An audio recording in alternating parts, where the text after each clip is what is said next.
Okay, how many of you as students, and again, this could be elementary school, middle school, high school, and beyond.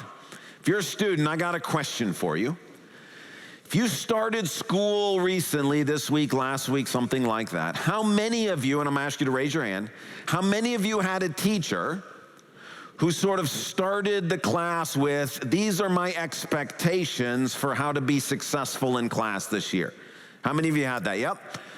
Where the teacher got together and maybe there was like a class contract or something where you all agreed together, or you had a syllabus where the professor stood up and said, if you want to be successful in class, these are the things you need to do. How many of you had that?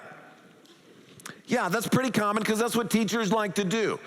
It's a helpful teaching strategy to sort of say, okay, look, let's make sure that expectations are correct.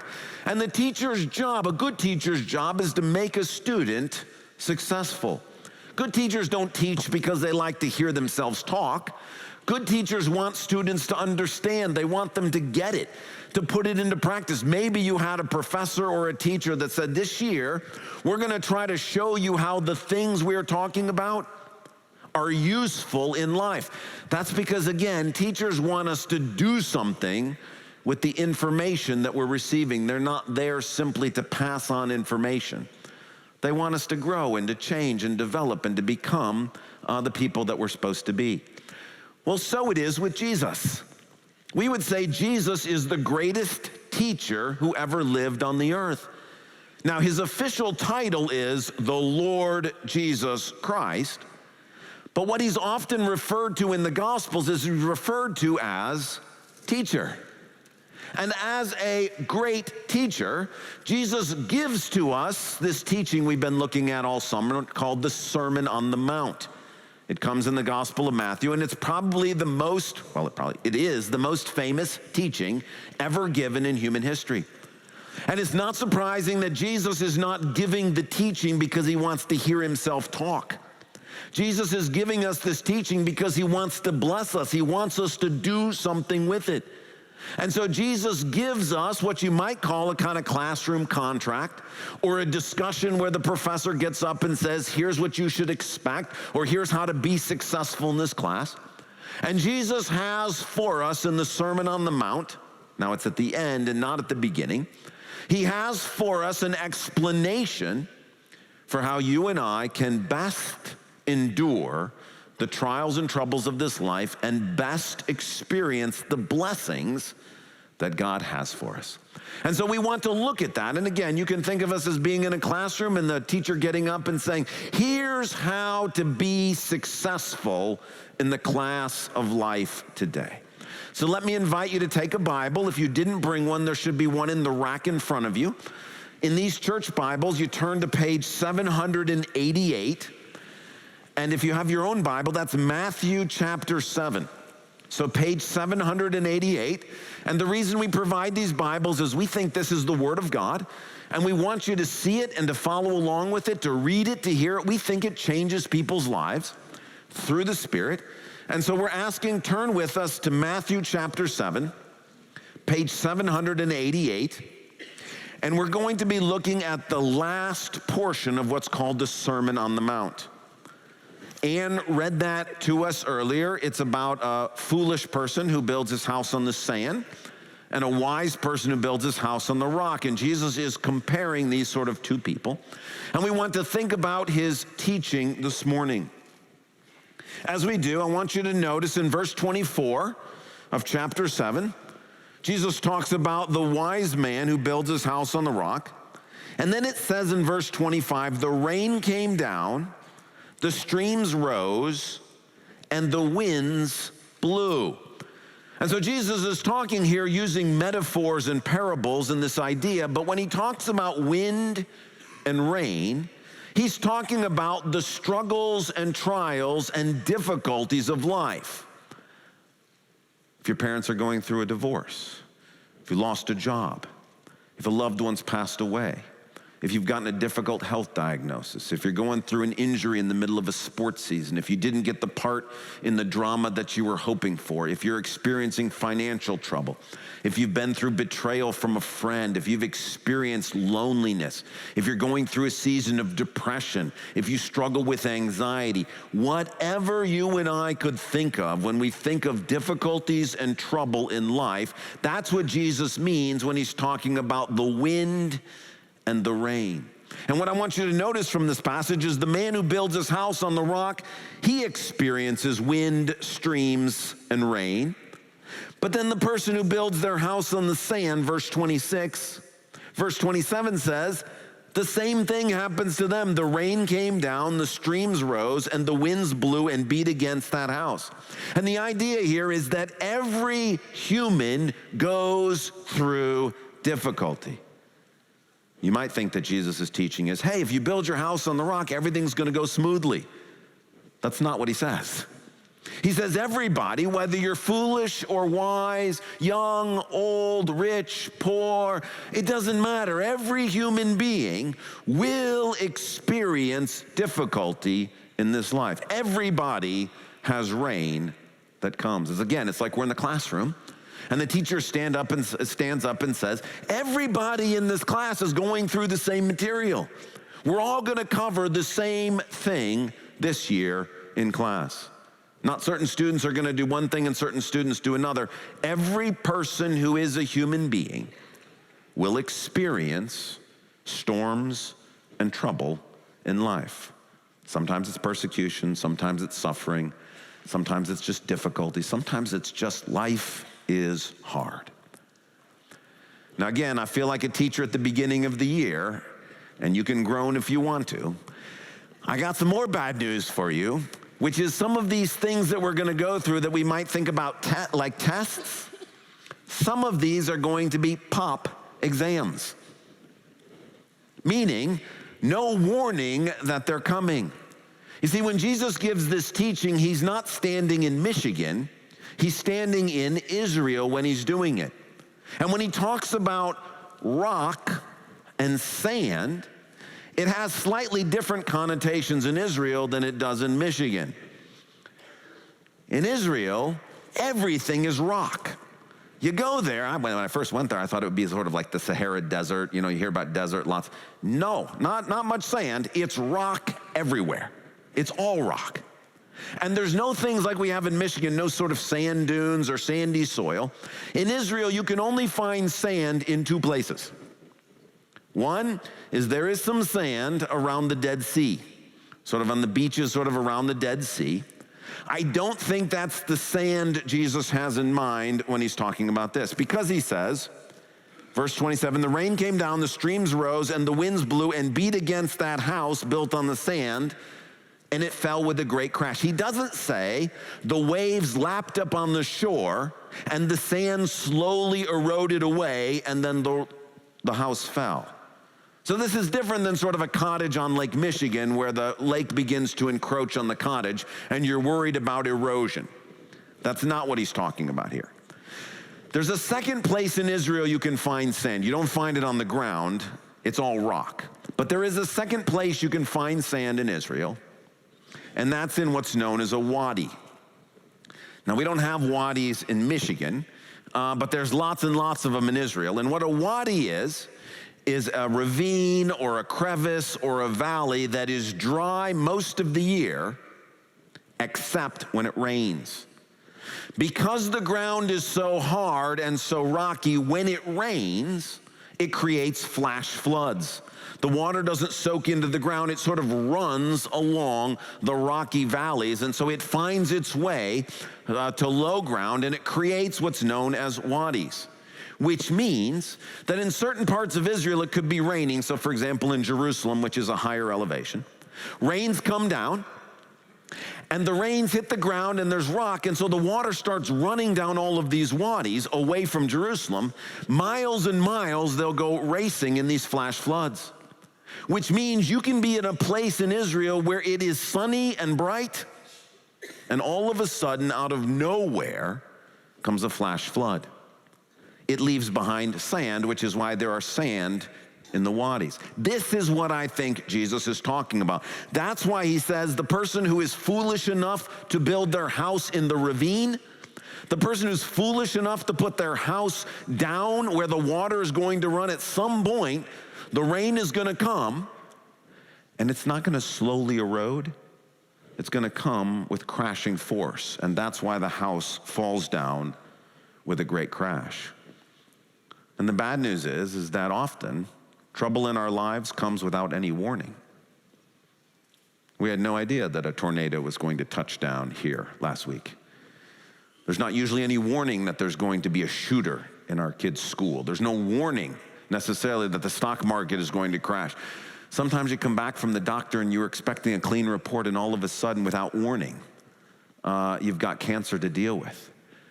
Often the troubles and tests and difficulties that come in our life, there is no warning. That's what Jesus is talking about. Every single one of us is going to go through trouble and difficulty.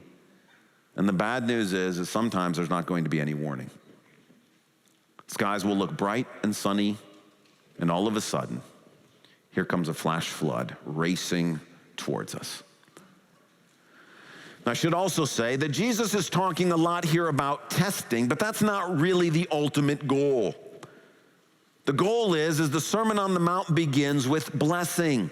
Blessed are the poor in spirit. Blessed are those who mourn. Blessed are the meek, for they shall inherit the earth. Jesus wants us to experience blessing. Now, why is he talking about testing? Well, he's doing it at the end, but if you think about it, when wind and rain come, if they don't knock over your house, what do they end up doing? Well, they cause things to grow. Wind and rain can be good. Now, if it washes away your house, that's no good.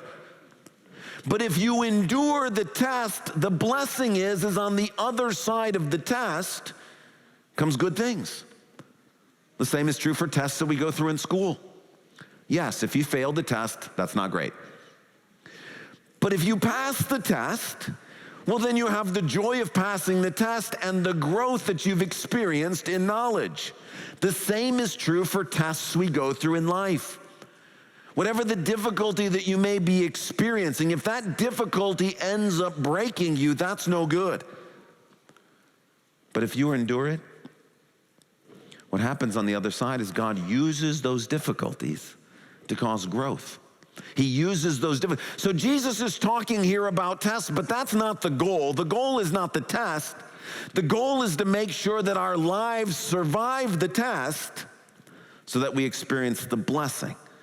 The purpose of the Sermon on the Mount is to bless us.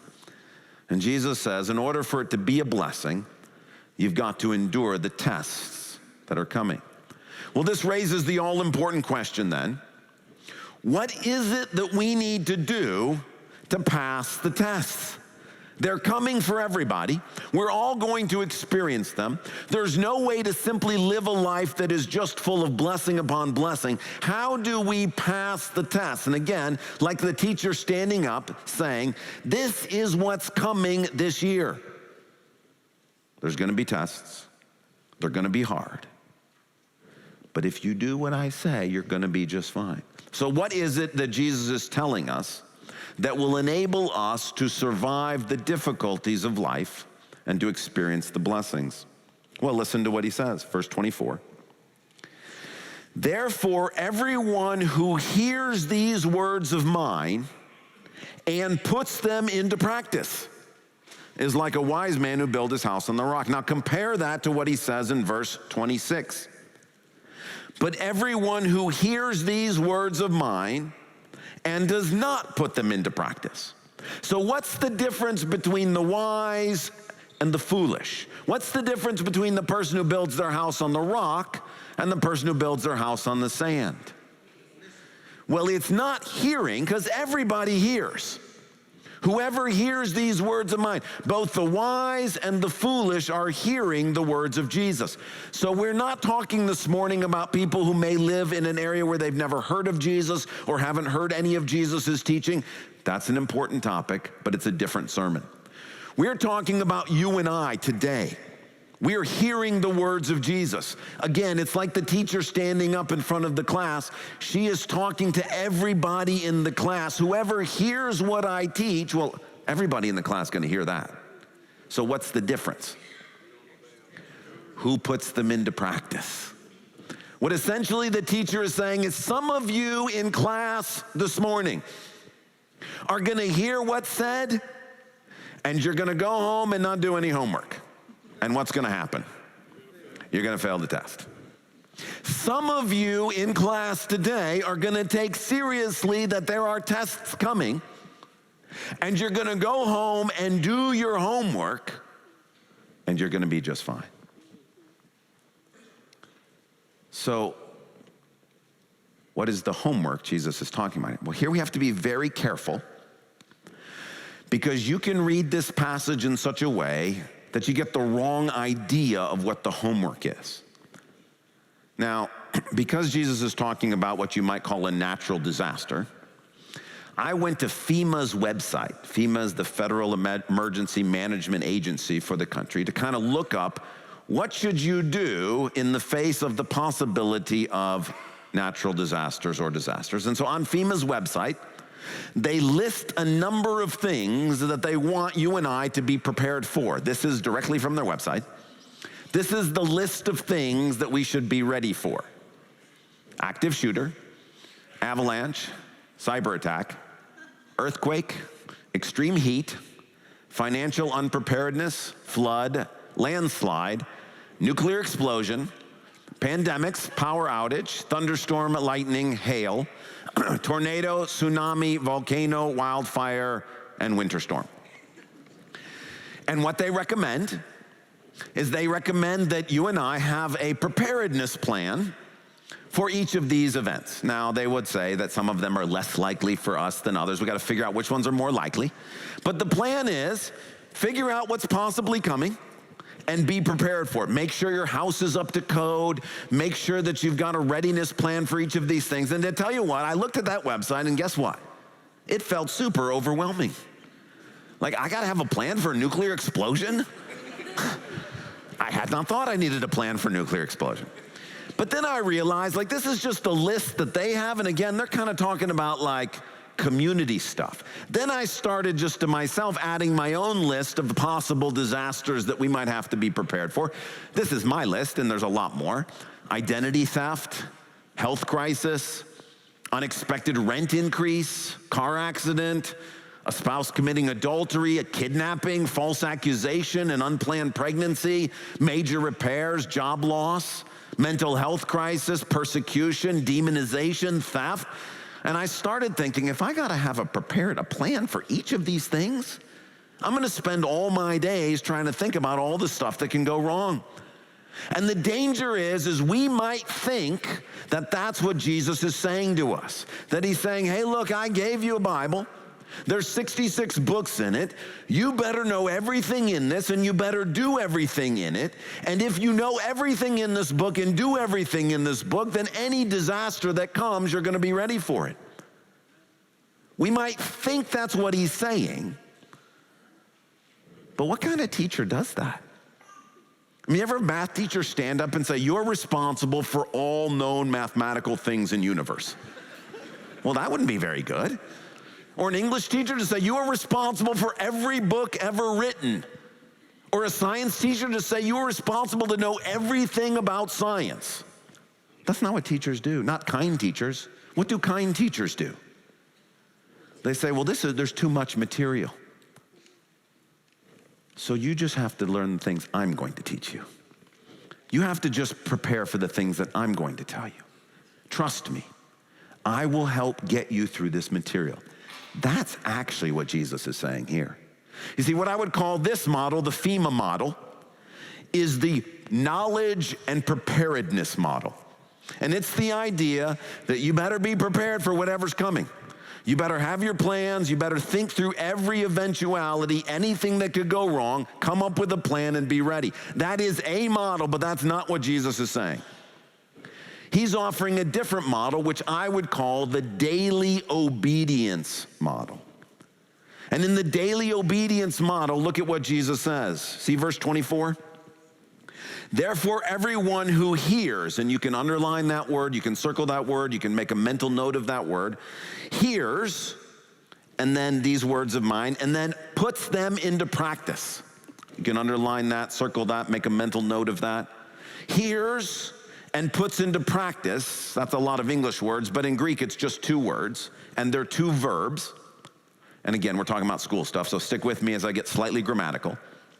They are both in the present tense, and they have what we would say is ongoing aspect, which means what Jesus is saying is, those who every day hear what I'm saying and do what I'm telling them that day, those are the people who are safe when the storms come.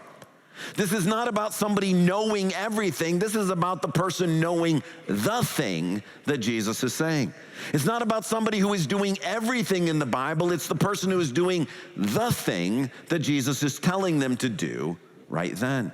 Again, it's like the teacher saying, you don't have to worry about what's coming in the spring semester. We'll get ready for that in the time. You don't have to worry about the final exam. Just learn the material that I'm giving you to learn now, and you'll be just fine when the tests come. That's what Jesus is saying. That's why this summer, as we've been going through the Sermon on the Mount, we took this sort of visual idea and said, hey, if God's been speaking to you and you want to respond, take a ribbon and tie it out to the artistic things we've got in the crosswalk as a symbol of the fact that you are responding to Jesus. We didn't say, well, if God's ever spoken to you, if he said something today, respond to that. A couple of weeks ago, I asked you, hey, would you consider fasting and praying for this week and asking God to do something in regards to that fasting and praying? If that week you listened and obey, that's all you were supposed to do. Last week I talked about considering joining Alpha or learning something more about this program, or if you're not serving at the church, to stop in and get involved in serving. If you heard that thing that week and did something with it, that's what Jesus is talking about. You see, the idea that you and I would be responsible for everything in this book and doing everything in it, well, that's overwhelming. And Jesus is reminding us, we don't divorce the textbook from the teacher. The textbook is something the teacher uses to help us learn the material. And Jesus says, who is going to be successful when the storms of life come? It's not the person who's prepared for any eventuality. It's the person who, listening to the teacher, says, what's my assignment today? And if you're a person who does your assignment day in and day out, when the storms come, you're going to be just fine.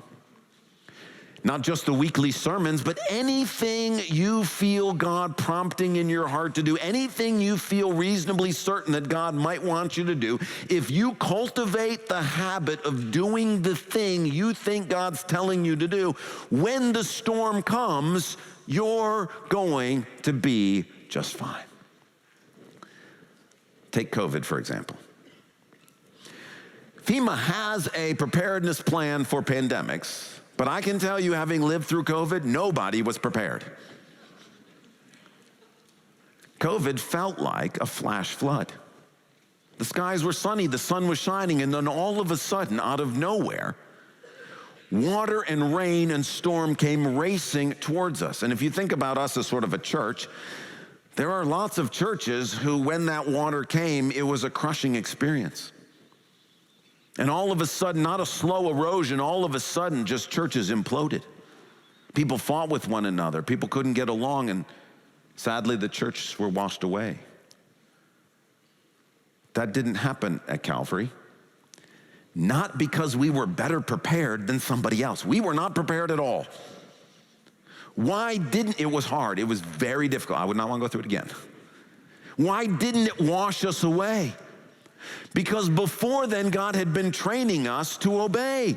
So before that, he asked us to do a building project, so we obeyed. He asked us to build a prayer garden, so we obeyed. He asked us to kind of change around how elders and deacons interacted, so we obeyed. He asked us to have women deacons, so we tried to obey. He asked us to care for refugees, so we tried to obey. He asked us to deal with racial issues, so we tried to obey. At each step, we tried to do the thing that God was telling us to do. Not perfectly, But we simply tried to listen and obey. And so when COVID happened, guess what we did?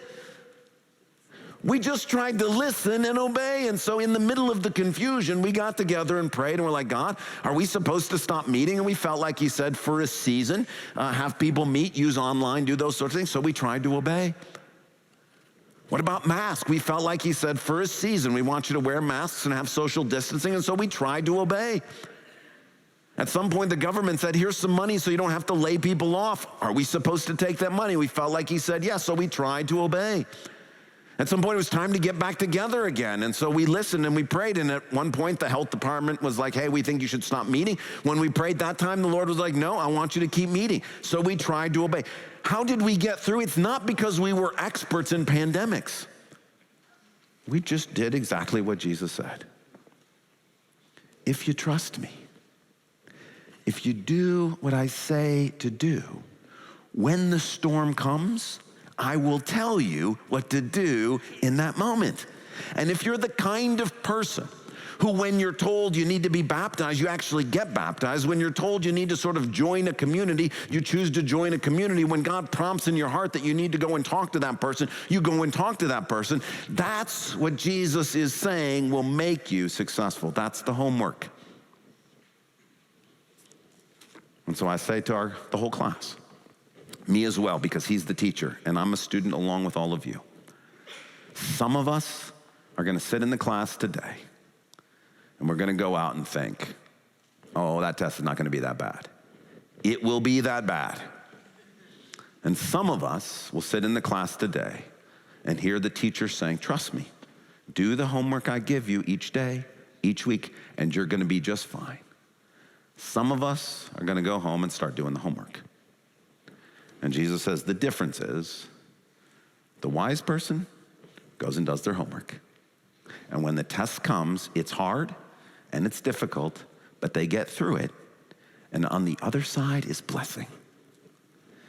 And the foolish person says, I'll think about that later, goes home and does nothing. And when the test comes, it's devastating.